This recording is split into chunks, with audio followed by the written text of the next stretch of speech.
So we're moving into part of the ecology unit now that deals with biogeochemical cycles. A biogeochemical cycle is the movement of matter through the biotic and abiotic environment. Okay, so it's the movement of matter through an ecosystem. So things like carbon, nitrogen, phosphorus, water, all these things are really important in our bodies and in plants and animals. These nutrients, all of them have a cycle that's associated with them because they all cycle through ecosystems. So in grade 9 science, we're going to concentrate on the carbon cycle and the nitrogen cycle. That's what today's lesson is about, the carbon cycle. Tomorrow is about nitrogen. The water cycle you've kind of heard about in grade 7, maybe even grade 8. Like, this is kind of elementary school learning. We've recapped it by watching the video that we just saw, and we're not going to talk about the phosphorus cycle this year. So specifically, let's talk about the carbon cycle. Where we find carbon on Earth is in the atmosphere in the form of carbon dioxide and in the oceans, dissolved.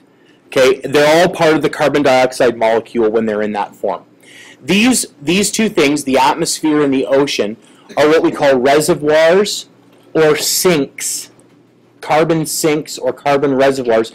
And we call them that because they hold a ton of carbon. In these two places, it's as carbon dioxide. Other sinks that we would see on the planet Earth would be in the lithosphere. So underground, compacted, we would have tons of carbon in the form of oil, in the form of coal. That's another massive sink. And some people would even consider forests as carbon reservoirs as well because there's so much carbon in trees, etc. Okay? So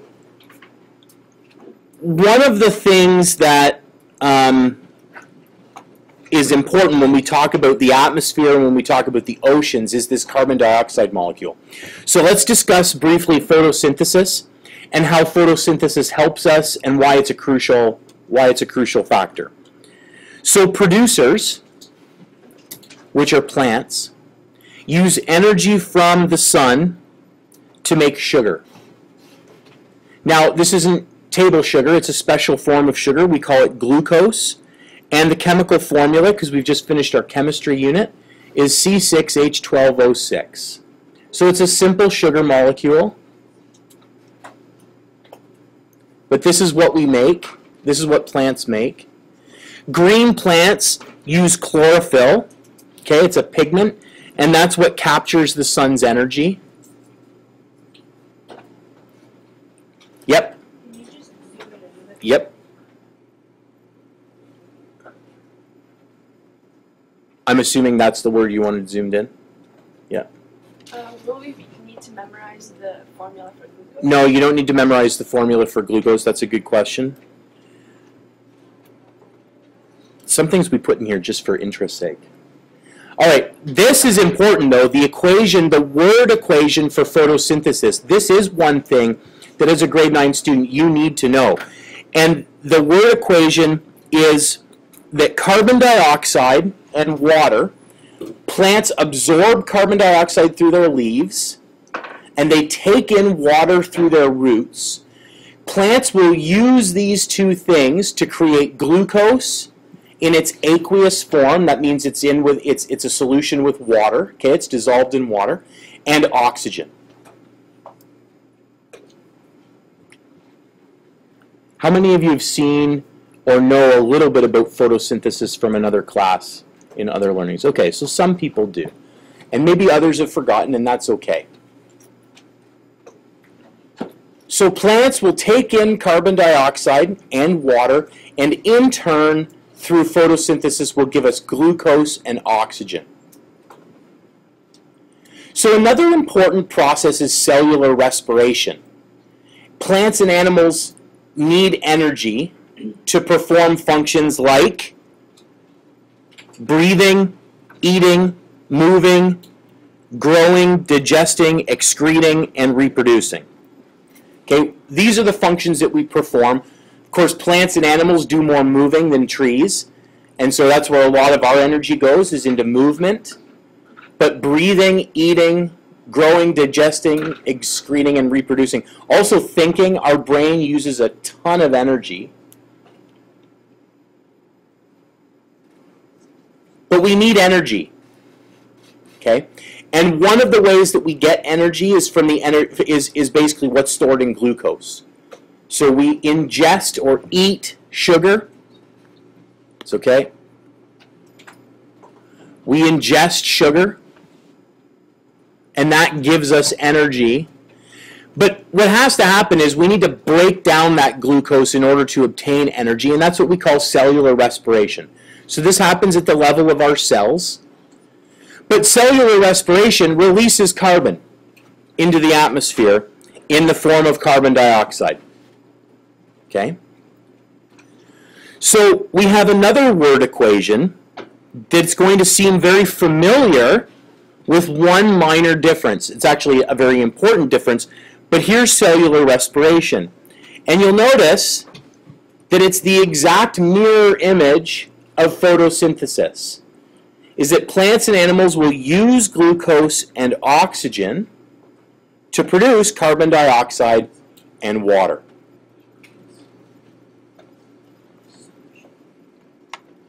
And you'll notice this is kind of the beginning of this idea of cycling, and this is part of the carbon cycle. Is that plants will take in carbon dioxide and give off oxygen. Humans will take in oxygen and give off carbon dioxide, and that in and of itself is cyclical in nature. It's not quite that straightforward, as we're going to see, but that's a part of the carbon cycle.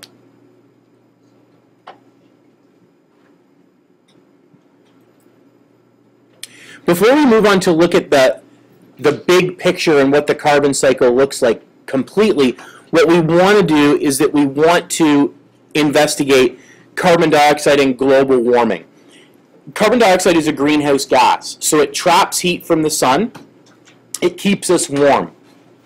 Okay? Right now, the amount of carbon dioxide in our atmosphere is increasing, but for hundreds of thousands of years, millions of years, the amount of carbon dioxide in the atmosphere has provided a perfect temperature for survival. Right? For human survival, for plant survival, for animal survival. Hottest planet in the solar system. Does anyone know what it is? Yes? Good guess. It's not Mercury. It's the closest to the sun, but it's not the hottest. Yep. Venus. And the reason why Venus is so hot is what Earth is trying to avoid. Venus has a runaway greenhouse effect, which means it has so much carbon dioxide in its atmosphere that it has trapped so much heat from the sun. It is closer to the sun than Earth. And it has this runaway greenhouse effect. And people have hypothesized that billions of years ago, Venus may have been capable of supporting life. But of course, it's a little bit closer to the sun. Its greenhouse gases are far greater, and it is insanely hot, and it's not capable of supporting life now. So we need to try and avoid becoming another Venus-like planet. Obviously, we like to continue our species on this planet. There's two things that we're doing that are steering us in a direction that's warming the planet, that's creating greenhouse gases. The first thing is that we are burning fossil fuels. So we said that the lithosphere is another carbon reservoir. There's tons of carbon in the form of oil and coal stored in the ground. And what are we doing? We dig it up, we mine it, and we burn it. And instantly, that turns the carbon fuel into carbon dioxide. Yes, I know that that's hard to read, so let's zoom in. There we go. The carbon that was in oil and coal has been released into the atmosphere as CO2 much faster than normal.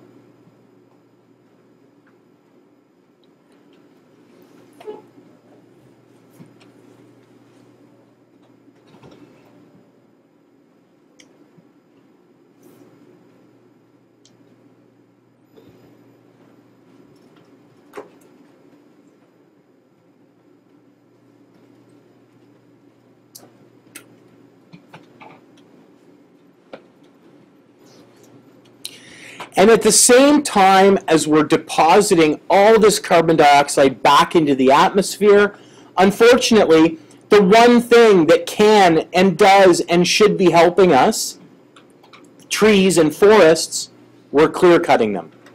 At Wrigley Corners, we heard Levi talk about how much clear cutting happens because of toilet paper alone, but that's like only one of the uses that we have for trees. We use so much wood in construction and everything that we need it to burn, to use, so we clear cut even more forests. And the one thing that could be helping us, which is all these trees, to get rid of some of the carbon dioxide, well, there's fewer of them. So by decreasing the number of trees, we're decreasing the amount of CO2 that's removed from the atmosphere through photosynthesis.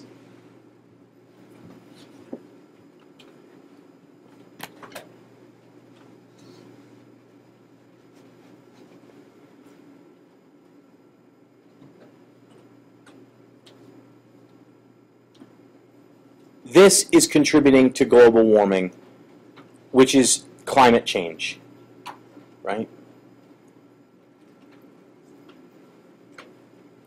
Our temperature, our average temperature as a planet, is increasing by a very, very small amount every single year, which has detrimental effects to life on our planet. Yeah, Mitch. Why don't they make clear cutting trees illegal?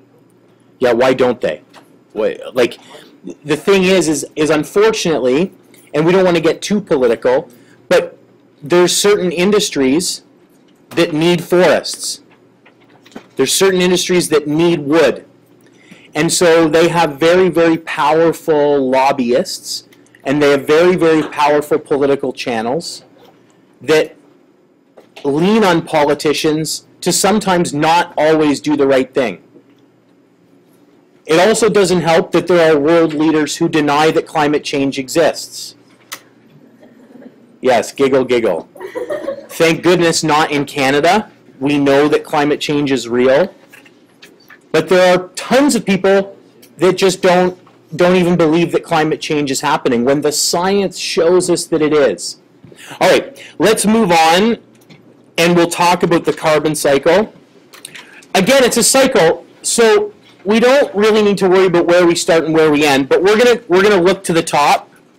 And of course, we know that there's tons of carbon dioxide in the atmosphere.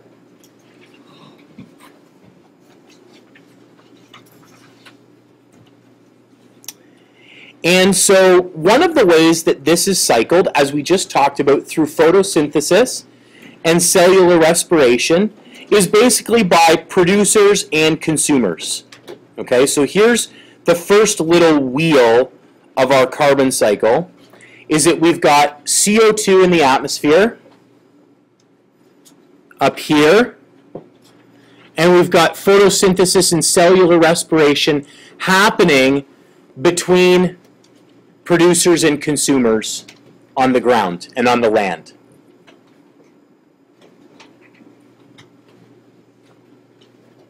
All right, so we've got that, but we also want to look at the ocean, because we also know that there's carbon dioxide that's dissolved in the oceans. And that, in and of itself, has a small little loop of photosynthesis and cellular respiration that's happening at the ocean level. So not only is it happening on land and with the atmosphere, but this is also happening in the oceans, where algae and plankton are photosynthesizing, and of course marine life is using that oxygen for cellular respiration.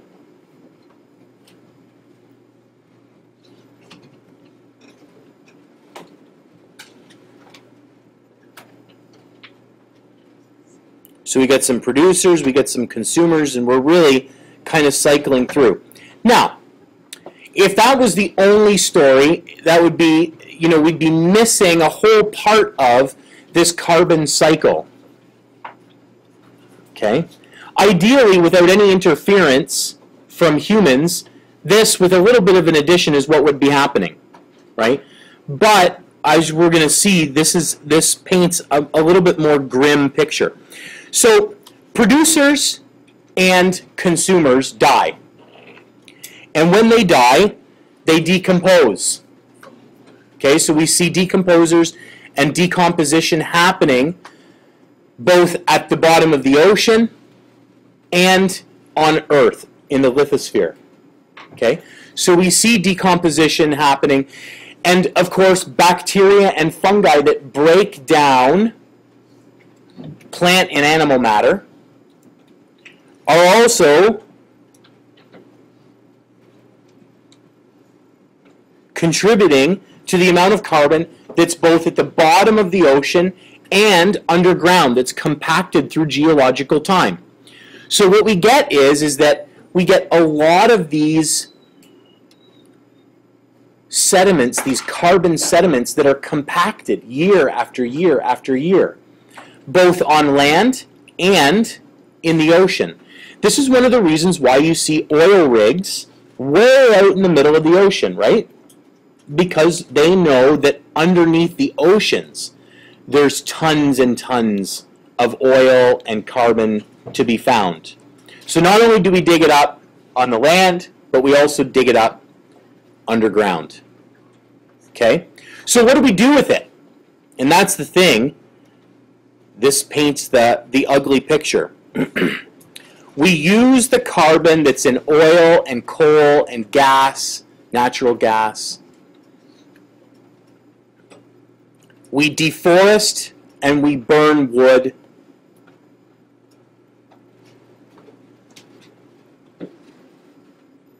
And if you think back to our lesson on combustion, no matter whether you have complete combustion or incomplete combustion, what is one product of that combustion reaction that always exists? Teo? Carbon dioxide is the one product that's always there. We also have volcanic activity, which certainly contributes to carbon, but that's a natural factor, and that would be something that the Earth does to kind of put a little bit more carbon dioxide in, but that is a contributor to carbon dioxide in the atmosphere. And this over here, this is kind of, this is the dangerous stuff, is the combustion, this over here. Deforestation, dangerous, using all that oil and carbon. And that's the carbon cycle, and that's where we're going to leave this lesson for today.